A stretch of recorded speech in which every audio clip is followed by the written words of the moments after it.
breaking news, a school shooting with reports of multiple fatalities. He had ran up to me and yelled at me to give me my purse. A warning for online shoppers tonight. A new scam that could steal your personal information in just a matter of seconds. Breaking news, a deadly carjacking in Woodland Hills. Tonight, police in Lancaster, Texas have identified a possible suspect who investigators say pointed a gun at a passing car.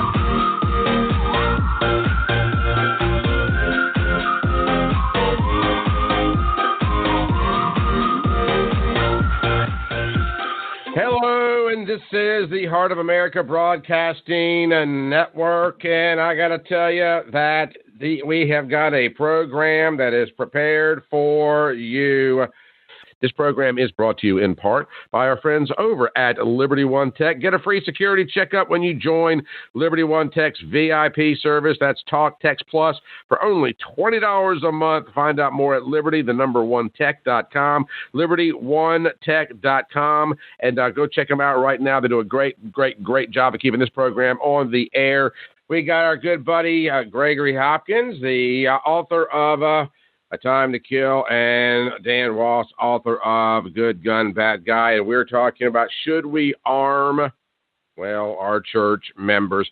One of the things that we were talking about earlier on was the list of church shootings that has escalated in the last roughly 40 or 50 years. Of course, the big story, was at one point in time Sutherland Springs out in Texas and Georgia leading the country with 3 total church shootings over the course of the last several decades.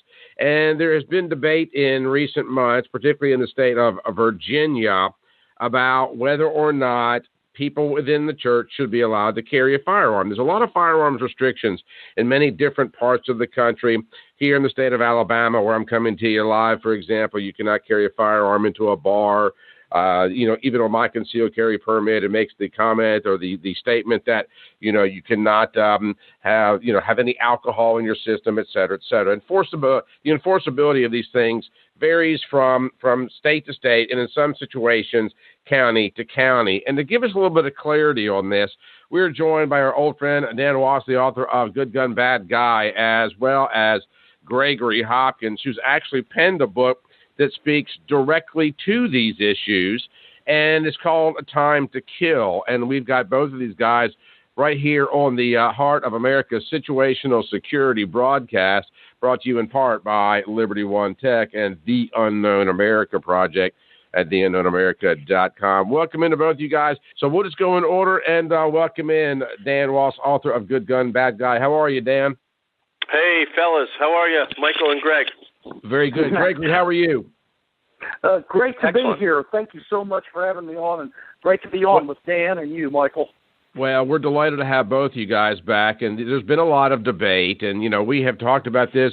The three of us have been at events together, and I know a lot of people are concerned about what's going on in the country today, and, this program is dedicated to security in certain situations, and I can't think of anything more important than looking at the church situation itself. Now, there's been recent debate in the last couple of years as to whether or not the shootings that we've seen were related to the congregation, to Christianity or faith, or whether or not the churches are merely targets of convenience. Large bodies of people, like our universities, large bodies of people that are woefully or under defended. So I'll start with you, Greg. I know that you wrote the book, A Time to Kill. What are your thoughts about parishioners carrying weapons in church? Well, the Washington Post article that criticized the passage of this law in Virginia, one of the ministers, he started out with, we've lost faith in God because it says the Lord is our refuge and our strength. And if we have weapons, well, then we're no longer trusting in God. Well, does that mean that I should sit in my house and never go to the grocery store because, after all, God should just have food arrive at my door, whether I pay for it or not, everything else like that. That's absolutely ridiculous. Let me read a passage from another psalm. This is Psalm 149, and it says, "Let the godly ones exult in glory. Let them sing for joy on their beds. Let the high praises of God be in their mouth, and a two-edged sword in their hand, to execute vengeance on the nations and punishment on the peoples, to bind their kings with chains and their nobles with fetters of iron, to execute on them the judgment written. This is an honor for all his godly ones. Praise the Lord." That is the biblical basis for the Second Amendment right there. And it says that Christians are not wimps. We are not supposed to be, if we say, okay, just go ahead and kill me if you want to, Jesus loves you, man, there ain't going to be very many Christians around, and that isn't a witness to anybody. Right. Over the course of the last several years, I've had multiple conversations with the author of Good Gun, Bad Guy, Dan Wos. And Dan, I'm curious where you come down, because a lot of what you write in the book talks about the way the anti-gunners will malign the argument. They'll have catchphrases and drop words and things. And Greg makes an excellent point that the opposition position, at least as far as the Washington Post was concerned, is the fact that you don't have to carry guns in a church because God's got this. Well, that in and of itself proves that somebody doesn't understand the nature of the Lord. But in addition to that, it sounds so infantile as to be almost comical. Is that just another example of the anti-gunners using languages, weaponizing languages to make an otherwise, untenable point? Yeah, it's funny because all of a sudden the left gets religious. It's hysterical. And the thing is, we're talking about, and Greg will tell you about the quote from the Bible that says that when Jesus said, "Sell your cloak to buy a sword." I mean, there's a reason for that, because we know there are bad people in this world, and we know that it's a value of life that we're trying to protect. So, I love it when these immoral leftists all of a sudden get religious and they start quoting from, saying that Jesus wouldn't want this and all this nonsense. Well, the truth is, we're here and we want to save lives, and because we understand the value of life. We don't. Right. I don't personally. I'm not the most religious guy in the world, but I don't give any credibility, any value to someone who's going to come in and take lives, in a church or anywhere else. Well, I think maybe the author of this article needs to study up on some of the writings of, for example, Gandhi. Gandhi said it is better to be violent if violence is in your heart than put on the cloak of nonviolence to cover impotence. And I think that there is a lot of people out there that are just woefully fearful of defending themselves, because, something else that's kind of interesting. And we've talked to both of you guys about it as well. And we have talked to law enforcement. One of our good friends, T.J. Armstrong, right here in Alabama, was on the program with us a few weeks ago talking about the responsibility. Greg, you and I have talked about this also, about, if you're in an active shooter situation. Even Beth Alcazar doubled down on this from the National Concealed Carry Association, that you don't necessarily have to use your weapon.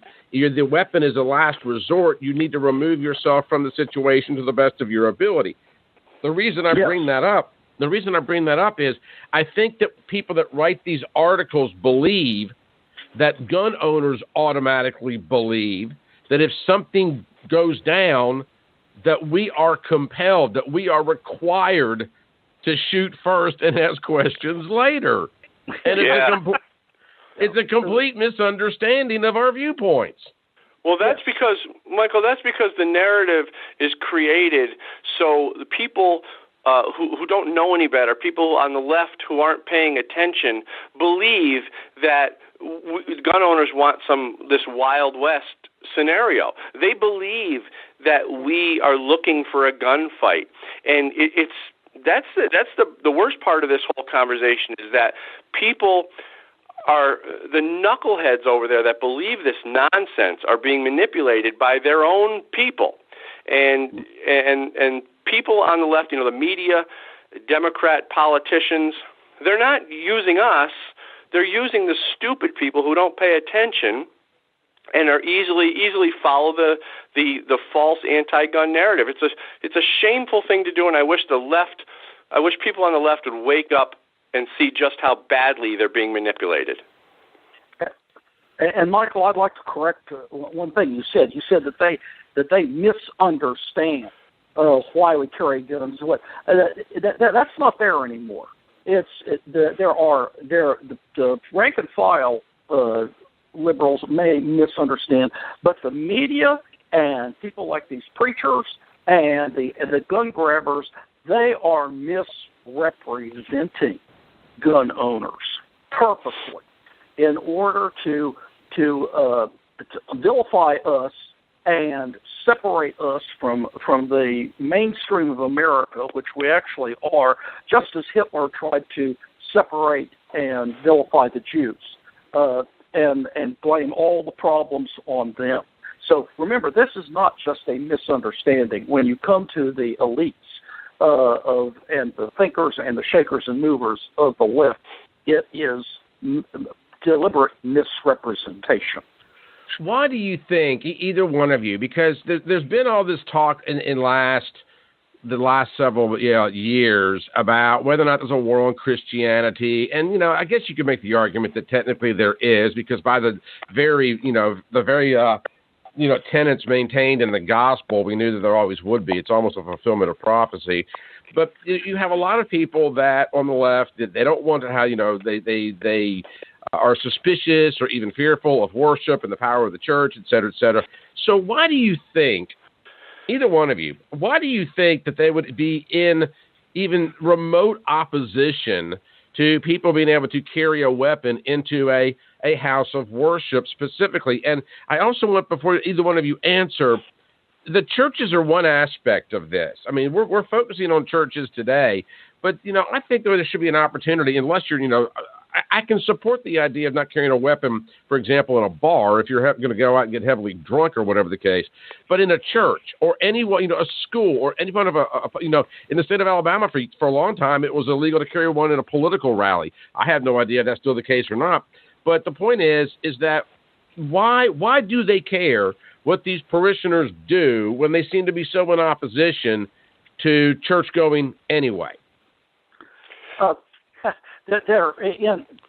We have to remember that the point of progressivism, socialism, fascism, communism, liberalism, Democrats, they're all the same group. They worship government. They don't worship God. And because of that, they fear anyone who controls their own life. And the first great myth of that they are supposed to do is they take the very first duty of government, which is to protect people from crime, and they say, "Oh, we can do that for you." But like I say in my book, the difference between getting to tell the cops what happened and them trying to guess what happened while they draw a chalk line around you. Now, I was a prosecutor for 7.5 years, criminal defense attorney for 8, and I had one case where the cops showed up when the assault was still on. I told the jury, I said, I think there was a donut shop next door. But the cops are a reactionary force. And so if we go anywhere with our guns, we are self-sufficient. And the totalitarians hate that, because they know that we do not rely on government for everything. We don't consider government our God. That's right. Can I elaborate on that, Michael? Please. The left, we conservatives, traditional Americans, real Americans, are the biggest threat to people on the left, because exactly like what Greg was talking about, we understand that we're responsible for our lives. We were self-maintaining, self-sustaining, and they on the left like their rules, regulations, restrictions, laws. Yes. They like to live in that utopian, government-controlled environment because it feels safe to them. Because you don't have to take responsibility for yourself in those bubbles. This is why they create safe spaces in society, because they want so badly to have government control everything. But yes. they can't do it unless they get us on board. And with us running around with all our freedom and such, and our guns, they can't do it. So they need to get conservatives on board to fall in line, so they can live under their government-controlled utopian society. And here's the thing: you have people at the top who want to control everyone. But the people on the left, the average people that we interact with every day, the people we see in the grocery store, Democrats, liberal progressives, people that we bump into at the bank or whatever, they don't necessarily want to control us as much as they want to be controlled. And they can't do it if we're running around with all our freedom. Yes. And if you look at Europe, for a long time, one of the things that Europeans have done is they have de-emphasized cars. They've tried to, with taxes and everything, they've tried to punish people for owning cars and instead herd them into mass transit. And now they're trying to do the same thing here with bullet trains to nowhere and things like that. Why? Because a car, just like a gun, is a symbol of American individuality and freedom. I can get in my car, I can drive to any state, and I can carry my gun too if I comply with the laws, even in the People's Republic of New Jersey. And they can't do anything about it. And they hate that. It keeps them awake at night. And so if we are worshiping, which they don't like in the first place, because remember, this is the party that booed God at their national convention, okay? If we're worshiping, that means we're not relying on their God, government. And on top of that, horrors. We're picking when we can worship. We're going there in our cars, and by golly, we got our guns in case somebody wants to hurt us. And that's not the kind of people, that's not the kind of sheep that they want. Let me go very deep into the weeds here with you, Greg. I got a quick question for you because I don't think Dan and I have an answer for it. Over the last several years, there has been a lot of debate about, certain religious groups, specifically and most notably certain Islamic groups that have made demands in communities and amongst government, the displaying of certain flags and changes in rules and policies and prayer and things like that honor their Muslim faith. And I understand those positions, and although I don't see eye to eye with the Quran, et cetera, I do understand their desire, despite the fact I wish they wouldn't, or keep it in their communities, to be able to recognize their own beliefs and their own traditions. And the Democrats in the past have been very receptive, at least as it comes down to that particular faith, to make amends or changes or revisions or accommodations so that desire could be fulfilled. Looking at what the Bible says about defense and arming ourselves, etc., and I think you see where I'm going with this, can we make an argument as Christians that we are called as part of our faith to defend ourselves in any way, shape, or form and use that as a strategy to achieve our ends? It probably wouldn't work like it has with the Muslims. From the gospel perspective, do we have the right? Are we called as Christians to make certain that we are secure in our places, our family, our papers, etc.? Oh, yes. Is there? Let's go back in history. For instance, in the book of Numbers, chapter 2, we see the marching orders of Israel. What they did is they put the ark in the center with the Levites and women and children, and then 3 tribes were on each side of the 12 tribes with their warriors on the flanks, so that the profane protected the sacred. The right to use arms and defend the people was also a defense of the faith and the objects of the faith. So it goes back, and that was the marching orders God gave Moses. Then they were attacked by the Amalekites in the rear, and so they went to war with the Amalekites. So if we follow these ministers that were, that were picking and choosing, verses out of the Bible without looking at context, we would say, well, Moses must have disobeyed God for defending his people. He should have just let the Amalekites come in and slaughter Israel, and then God probably would have worked out another plan. You see, this is ridiculous. God, when they went in Exodus, it says they went armed. They went as an army out of Egypt, and they went into Canaan as an army, and they maintained an army all the way through. David, hundreds of thousands of people in war in his lifetime. He never got in trouble with God for that. He got in trouble for the one person he murdered. That was Uriah, to take his wife.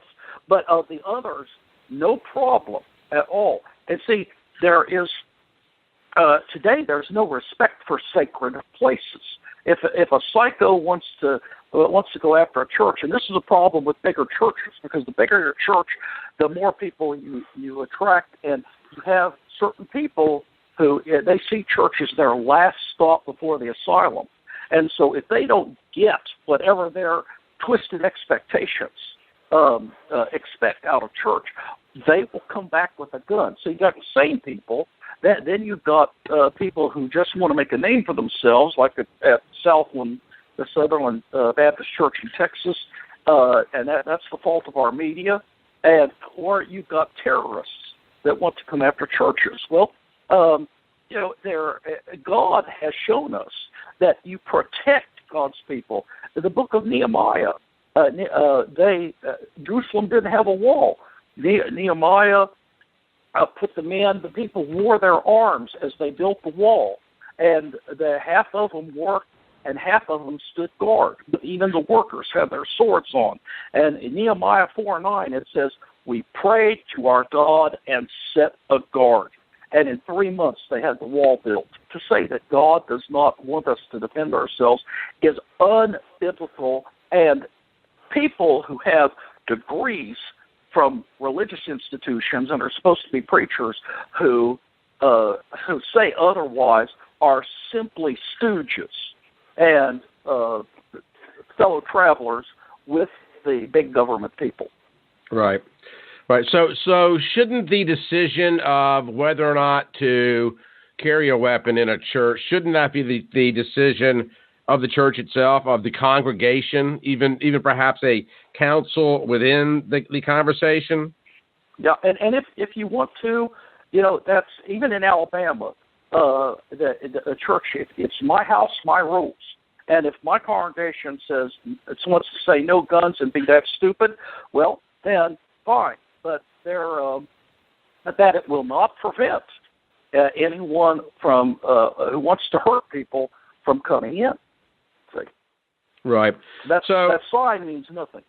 It seems to me, and Greg, you touched on it, and I want Dan's thoughts on this as well. It seems to me that, you do have, and y'all both know that I am very, despite the fact that I'm in it, very antithetical to many of the positions that are maintained in the media. And I speak almost, every week on why the media is so dangerous to what's going on in America today, how much of the media is reported on false pretenses. It has an agenda. We all know the drill.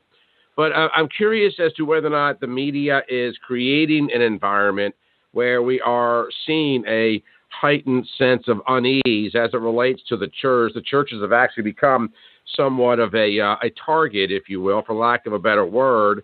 And then as Greg points out, you have these people with amazing amounts of despair who may very well feel like God has let them down.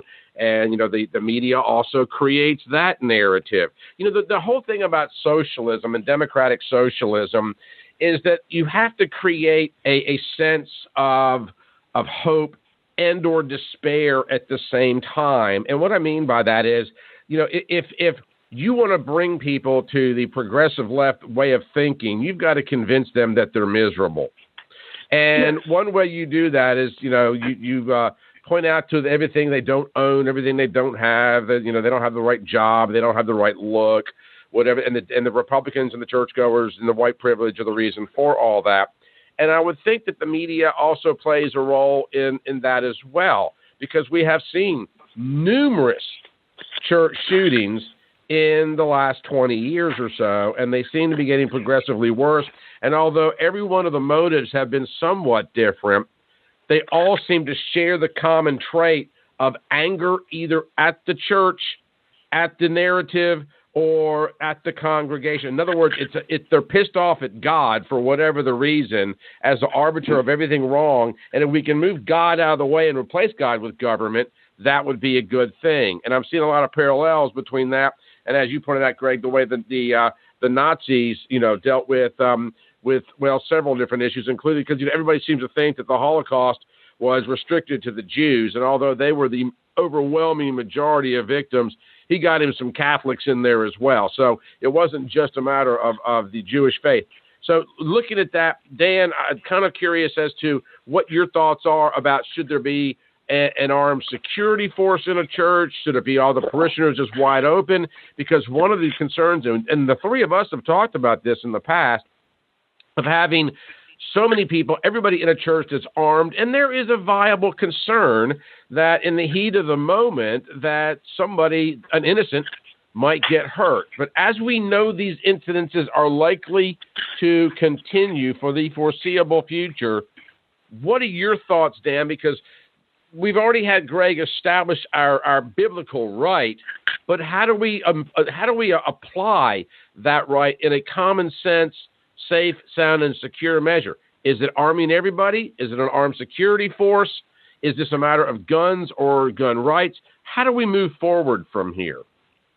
Well, I'll tell you what, I feel safer in a church when I know all my friends around me, or most of them, or many of them, are armed. It's just a sense of security there, knowing that if some knucklehead comes in and tries to do something bad, I think the more good guns in a room, the better. But the problem, we're talking about all the leftist attacks on the church and on Christianity and on guns. And what's happened to them is they've been taught to denounce Christianity. See, their religion is politics. So they put politics on a level of hierarchy above religion.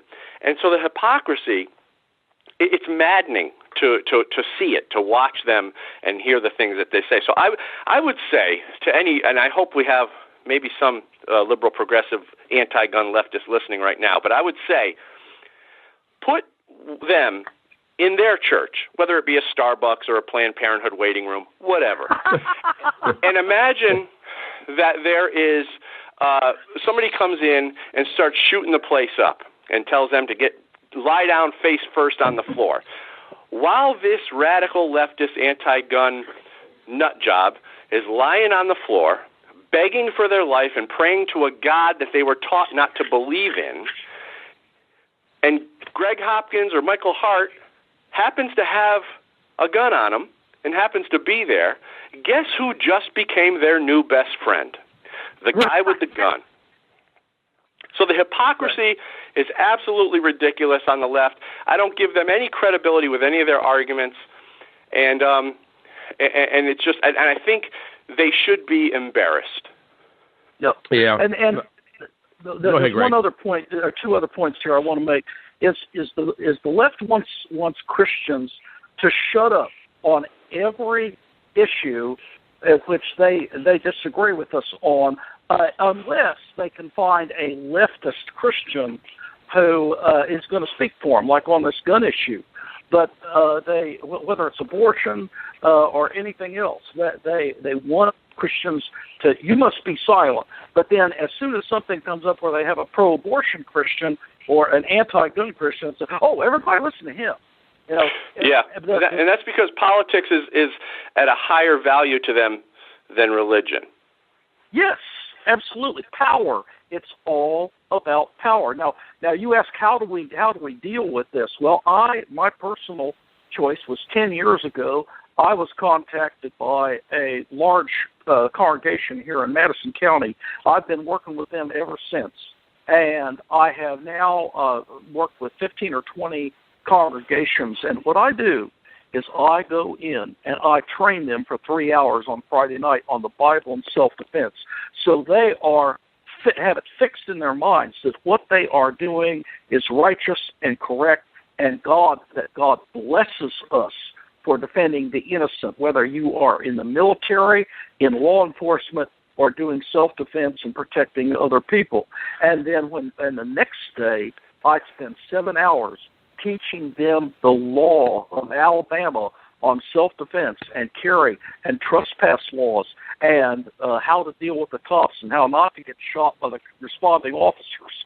And finally, the physio and psychological problems you have when that adrenaline hits you in the fight or flight reflex that cause you to be a bad witness for yourself right then and cause you physical and psychological problems after. So they can say when they're done with my course that, hey, I'm not a cowboy out there wanting to shoot somebody. After what Mr. Hopkins taught me, I'm the last person that would ever want to shoot anybody. But if I have to, I know that God will bless me for defending the innocent. And so I walk away from these churches knowing that they are dedicated and they are trained and they know what's what. And this is part of our responsibility.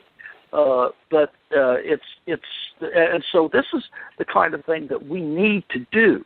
If people, dedicated Christians, have to get out there and help train other Christians so that we don't have people saying, matter of fact, I don't know of any situation where a church security team member has shot an innocent bystander as of yet. And these teams are exploding. They're all over the country, springing up, like crazy. And yet, because of the training emphasis and everything, we have an excellent track record so far. So far, as I know, perfect track record. It kind of looks, something similar to what goes on our universities. I would imagine just the law reading in Virginia in particular, any state for that matter that's considering this, that you are able to carry a weapon in church, just the fact that is allowable by its very nature, I would think, would be a deterrent to these kind of crimes, because our schools, and it's escalating. And by one account, one professor that I was reading in an article that he penned, he expects this to escalate significantly. And then, but you think about this for 1 second. There is a very heated debate, obviously, about abortion. Now, we've got New York over here, and now Virginia has come out, although they have tabled that the recent bill because it was so overwhelmingly bad that even the co-sponsor said she wishes she had never signed it.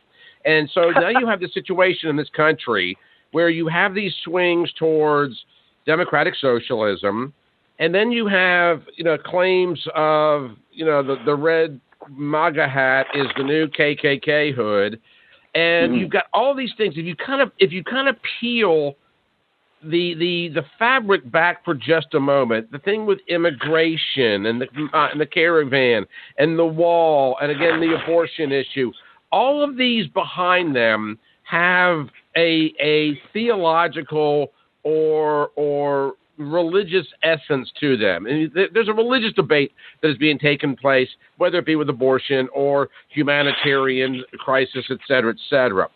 Because of the fact that so many of our conversations in this country today, racism and bigotry and misogyny and xenophobia and assault against blacks and women and children and donkeys and unicorns, with everybody being offended and upset and pissed off, and the church seemed to be at the epicenter of this debate, could this possibly inspire a severe escalation as the more malnutritioned intellects of the world lash out at the church as being the arbiter of fostering this debate that they feel like is so antithetical to their best interest or the interest of the world? Either one of you.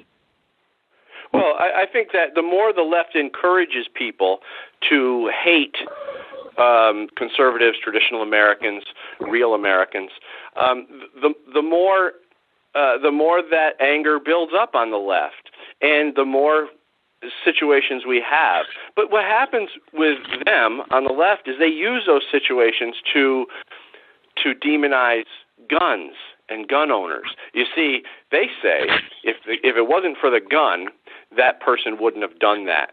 And so what they do is they create a cycle of hate, and then they use those statistics against the people that they're attacking in the first place. They're horrible.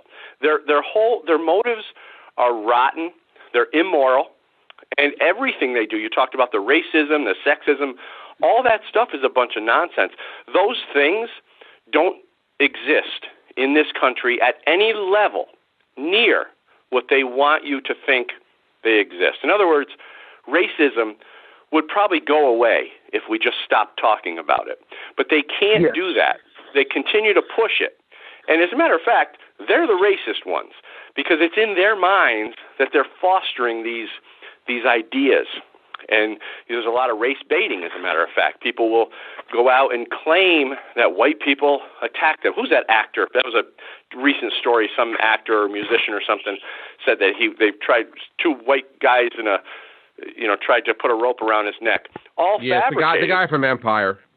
Yeah, exactly. So it's all fabricated. They don't have data that actually supports their argument, but they need the argument.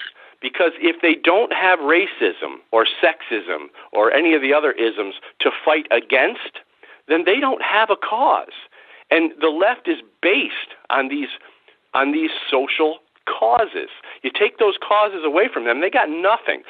Conservatives, however, are based on values, traditional American values, God. We have real values at the core of our existence. We're not fighting for causes like they are. So when the causes don't work for them, they need to bolster them. They need to create more energy behind them so they can have something to fight for, so they can be valid. You know, during the Obama administration, he made the comment about so many people on the right cling to God and their Bibles, God's gun and their Bibles. Isn't it interesting that in the case of the Virginia debate, that the debate is over guns and God and Bibles, all put all in the same argument? And so, while it appears that it is an anti-Second Amendment, anti-gunner, gun hater kind of platform that the left has taken, it almost feels like, and this may be purposeful or on purpose, but it almost feels like it's a simultaneous attack on Christianity, because if you have a church where there's God and there's guns and their Bibles, then the gun, God, and Bible people, it's another victory for us. And they don't see, we're looking at it like, hey, we have a right to secure ourselves. We have a right to not get shot in our own houses of worship. And then ironically enough, you've got this, this Sikh temple that was attacked, the synagogue that was attacked. It was like the left is just going all homosexual Aryan. It's the weirdest thing. I mean, For the life of me, I can't get it because it's a Christian thing. They're shooting up synagogues. They're shooting up monasteries. I mean, it's just anything that's organized and that is faith-based is on the receiving end. And so I'm starting to wonder, is this really about guns, or is it really more about God? I don't know if it's about God or guns, really. I think those are two components in the overall fight against traditional America. Like I said, they want a controlled society, and they can't get it unless they break down their biggest opposition, which is real Americans. It's always about control. There, one of the experiments I've been trying on Facebook is every time there is a violent reaction or actual violent act against a conservative or a perceived conservative. For instance, the young men from the Catholic Church in Kentucky, and you're not supposed to say anything about the teenage shills from the Parkland shooting, You're not supposed to criticize them. But these kids, they should be killed. They should be doxxed, all this kind of thing. Every single time I put out to all my liberal friends, and I say, hey, how come not one liberal leader, not one Democratic leader, not one editorial from the major mainstream media has come out condemning these calls to violence? And how about you? Let me hear from my liberal friends and condemn these calls for violence and these acts of violence. Crickets. For the last 4 months, crickets. There is that they and this means that they are tacitly approving. There has not been one Democrat that has put down liberal violence since the shooting of the congressman at the baseball field. That everything else is A-OK with them, and by their silence, they approve. Now, when we go back to churches and guns, it's like Dan said, it's all about control. Think about if you go. I had a law review article. I couldn't find it. I tried to find it last night, but I've got a law review article done by a friend from clerk on the Alabama Supreme Court, and he showed that in every colony of the 13 colonies in the colonial period, there were laws that said all males had to bring a gun or a sword to worship with them. It was the state law, the colony's law, every single one, because they understood the dangers of Indian attack. Okay, and Virginia had such a law. If you go back in colonial Virginia, they had a law. Everybody bring your guns to church because this is real life we're dealing with out here. When these people, they are just as, whereas the Nazis, what they did is they openly called for violence against their political enemies, the Social Democrats, the Congress, the Communists. But when they got to the courts and the Nazi street fighters, the stormtroopers were prosecuted, the prosecutors were on their side, and they either got life sentences or got dropped, and most of the judges were on their side. See, the only difference today is that right at this point, the left is encouraging it by silence. But just you wait. In a little while, they're going to start encouraging it, openly, just like the Nazis. Yeah. No, I agree. I think they are. They not only accept it or approve of it, they actually encourage it, and it's a scary thing. And that's why you'll see them, say, well, thoughts and prayers. They laugh at thoughts and prayers. And here's the thing. Let me ask you guys a question. When there is a killing, like a school shooting type event, do you really think that on the left they care about the kids? When the first thing they do is run the AR-15 across the TV screen to try to scare people, they stand on the graves of these kids and to push their political agenda. And the big one is guns and God, and they'll do anything they can. They don't care. A lot of these people on the radical left, they're just soulless. Yes. Well, they also fall for a very, very, very false narrative, and they're so desperate in so many respects. I even had one of my own sisters posted something on Facebook. This has been months ago, where that she made a comment, and I've told both of you guys this before, but I'll share it with the listeners as well.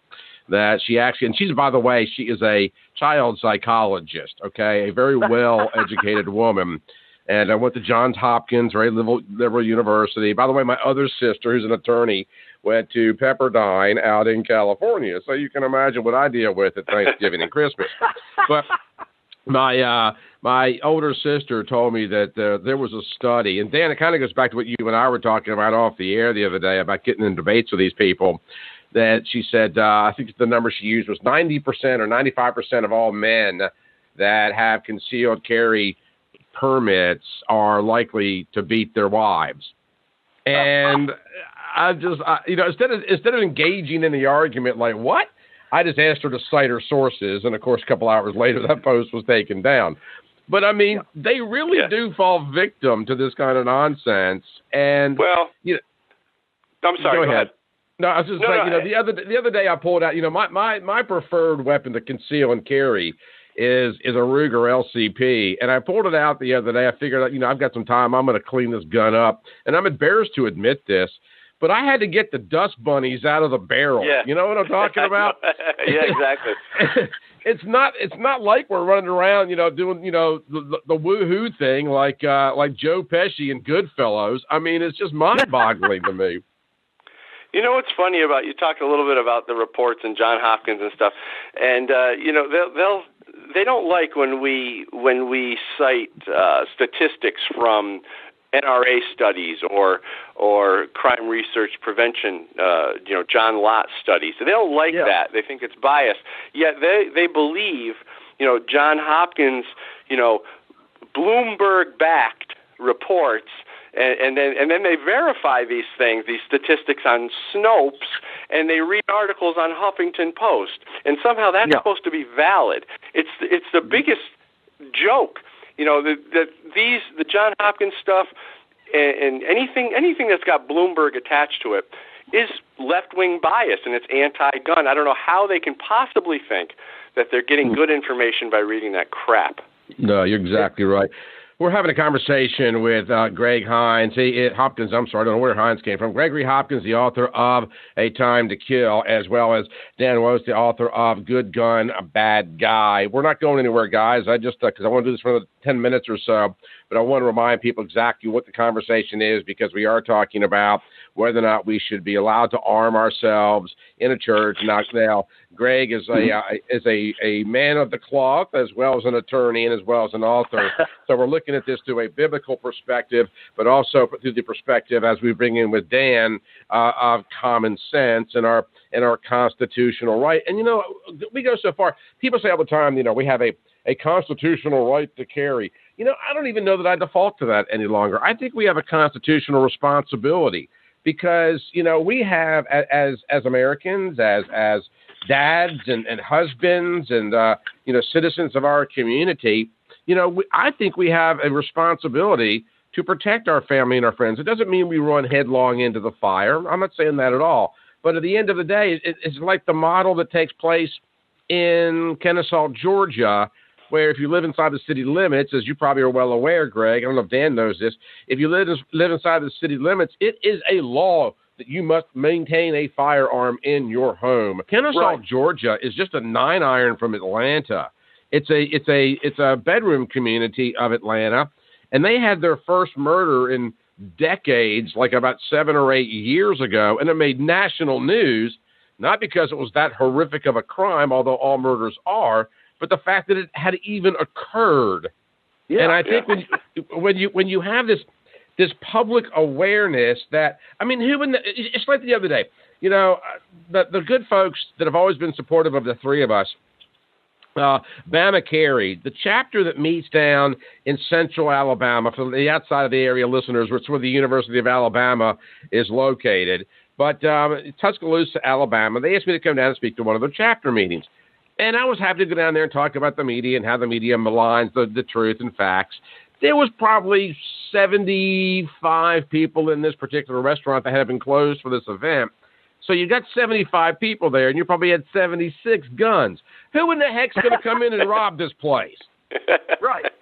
Exactly. I love those guys in Bama Carey, all good, great people, good friends, and I miss them. I haven't seen them in a while. But here, and here's the thing about those good old Southern boys. They're probably the nicest people you could ever meet, and give you the shirt off their back. They'll also bust your nose for you if you need it, and that's what we need more of in this country.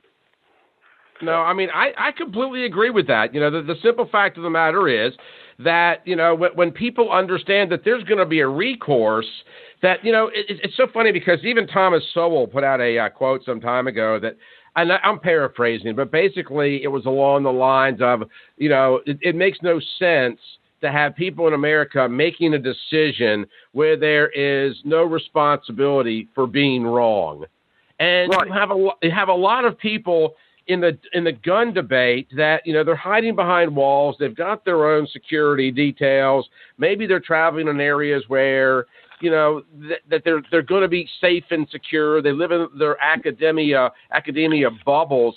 But look how many of these events, as it relates to like Sutherland, et cetera, have taken place not in the large metropolitan areas for the most part, but in the small towns where Columbine, for example, not a terribly large city. Aurora, not a terribly large city. We can go Paducah, Kentucky. We can go on and on and on. We're not seeing these things occur in these big urban centers. It's us that are the victims, so it should be us in the smaller communities that have the responsibility of making the decision as to what is best for us.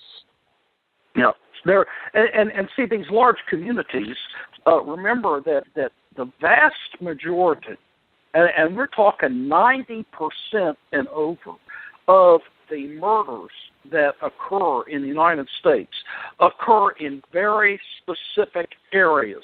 They are almost exclusively in the top 10 population cities. They are always within basically ghetto areas of people who are poor, and there is extremely high drug activity. And these are this is the logical end of liberalism. Is that they will basically herd people into certain areas and leave them miserable. And then claim that the whole country's got a problem because miserable people are acting out like miserable people and killing each other. It's amazing. Well, it is one of those things that I really do believe needs to be left up to the individual facility. The church that I attend is, it has a security force. I go to a church. It's actually the second largest church in America with 17 different campuses, and all the campuses are guarded because you have these large amounts of people. And something else, too, is that, we oftentimes hear some of the trite statements that churches are hospitals for sinners. And I think a lot of people need to realize that there are a lot of people in our churches today that are there because they're scared, they're hurting. Yep. There's a lot of talk about whether or not we are, at the very least, at the beginning days of the end times. I personally think we are. I don't think it's because of floods and earthquakes and helicopter crashes. I believe the complete, the degradation of society seems to prove, in my mind, that we are. So you've got a lot of despair and confusion and temptation. Churches are, in theory, population centers for those in pain. So the possibility of somebody lashing out in that situation, particularly in this media-fueled world that we're living in today, seems, and this one reporter and this criminologist seem to substantiate that the churches are most likely to be the biggest target. And it's interesting to note this, that when I was on the terrestrial signal, and both of you guys have been in studio with me, in the old terrestrial days, and a lot of people don't realize that particular facility had and we're a conservative Christian talker, had a lot of bulletproof glass and security doors and things of that nature. But right next to us was the oldest Christian music station in the southeastern United States. Been on the air for over 50 years, playing Christian and gospel music. We actually had a visit one time from FBI agents talking to us about how to be secure in the world we're living in today. They were more concerned about the Christian music station than the conservatives that are busting the chops of the liberals. Yeah. Why?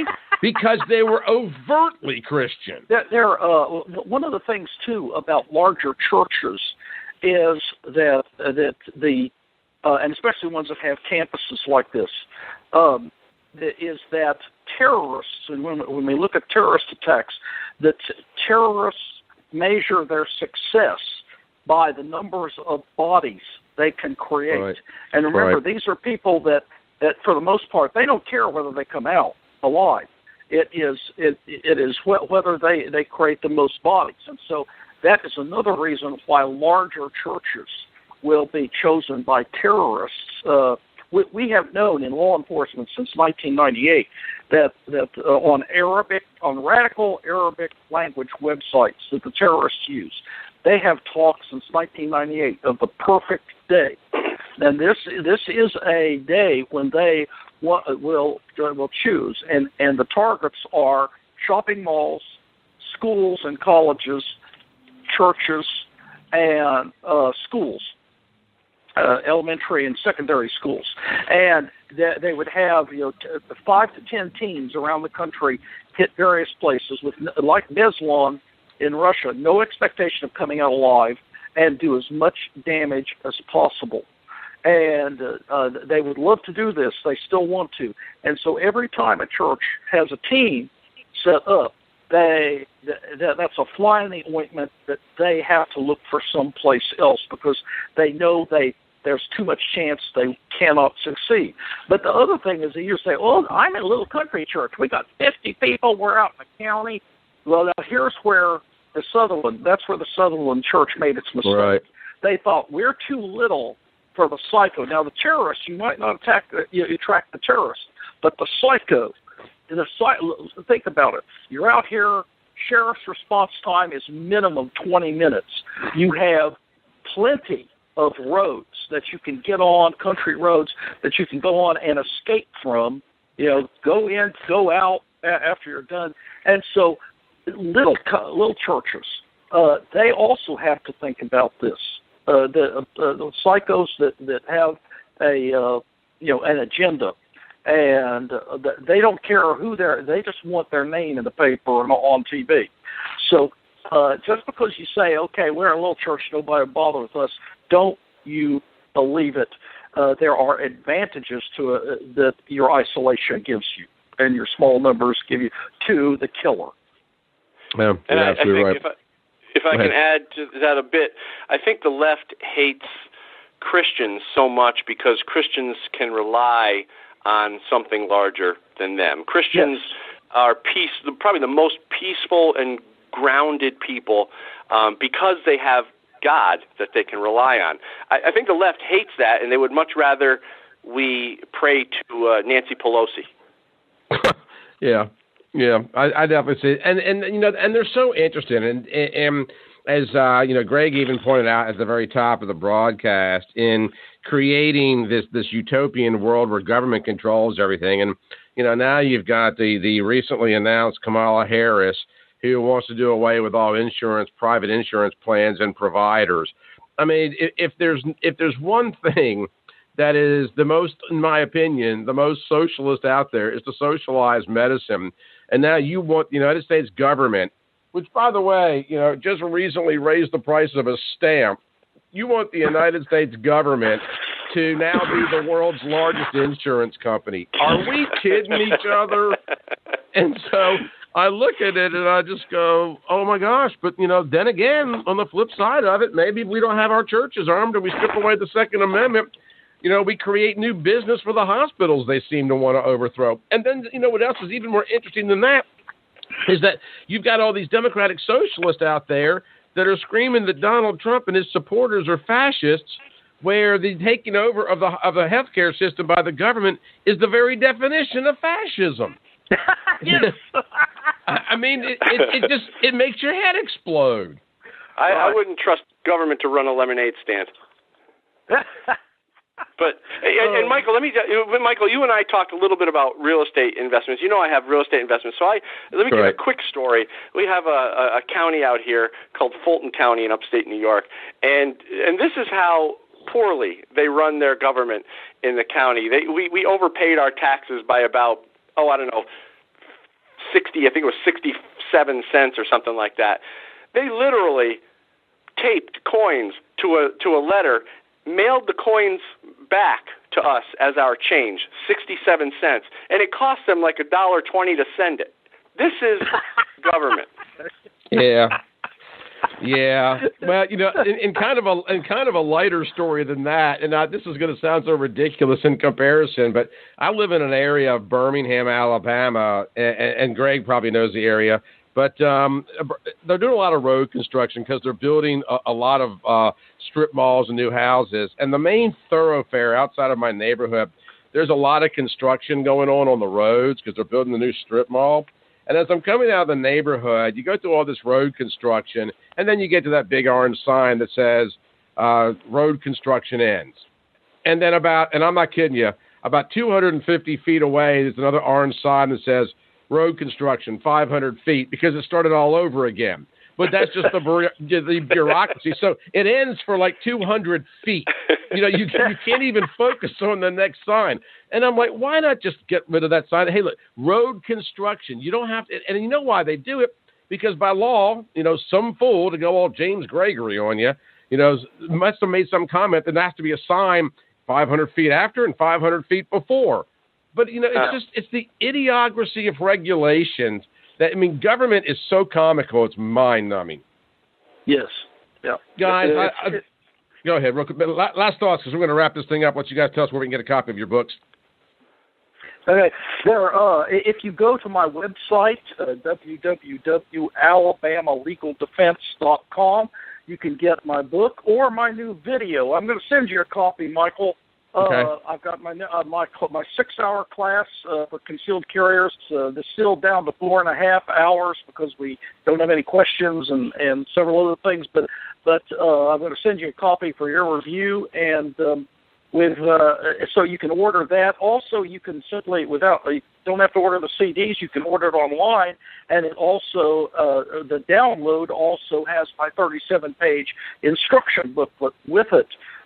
So both of those very, very handy for concealed carriers, and my book is available there, or you can go to Amazon for my book, A Time to Kill, The Myth of Christian Pacifism by your favorite Christian gun nut lawyer, me. So, and I'll tell the listeners that I've read, both of you guys' books, and I do highly recommend them. They're very well written, well thought out. I'll say something to you that probably no one who's ever interviewed you has ever said, but that is that both of you have written books that have angered me, and angered me in the respect that the points you make are so crystal clear. I get angry that people cannot see the truth. And I'm being very sincere about that, because if you look at it and you go, how much of a dumb A do you have to be to not get it? Yeah. Thank you so much, Michael. Yeah. Well, it's absolutely true. Dan, tell us how we get a copy of your books. Well, if you want to read Good Gun, Bad Guy, and you want to beat up on the anti-gun radical leftists, I think you'll like these books. It's goodgunbadguy.net or goodgunbadguy.com, or search Good Gun, Bad Guy on Amazon. Excellent. Gregory Hopkins, the author of A Time to Kill, and Dan Wos, author of the Good Gun, Bad Guy series. Y'all go check them out at their respective websites. Also, fine bookstores, wherever fine books are sold. Gentlemen, we will definitely do it again very, very, very soon. I appreciate you popping by on a situational security Friday morning. You've both made wonderful points about why churches should be allowed to defend themselves, as all Americans should, and the real agenda of those on the left and why they desire for Christians to, take a risk and put it all in their hands. And, gentlemen, I appreciate you popping by so very much. Thanks so much, guys. Great talking to you. You too. We'll talk soon. Thank you so much. God bless you all, and God bless your listeners. Absolutely. Thank you, guys. We'll talk soon.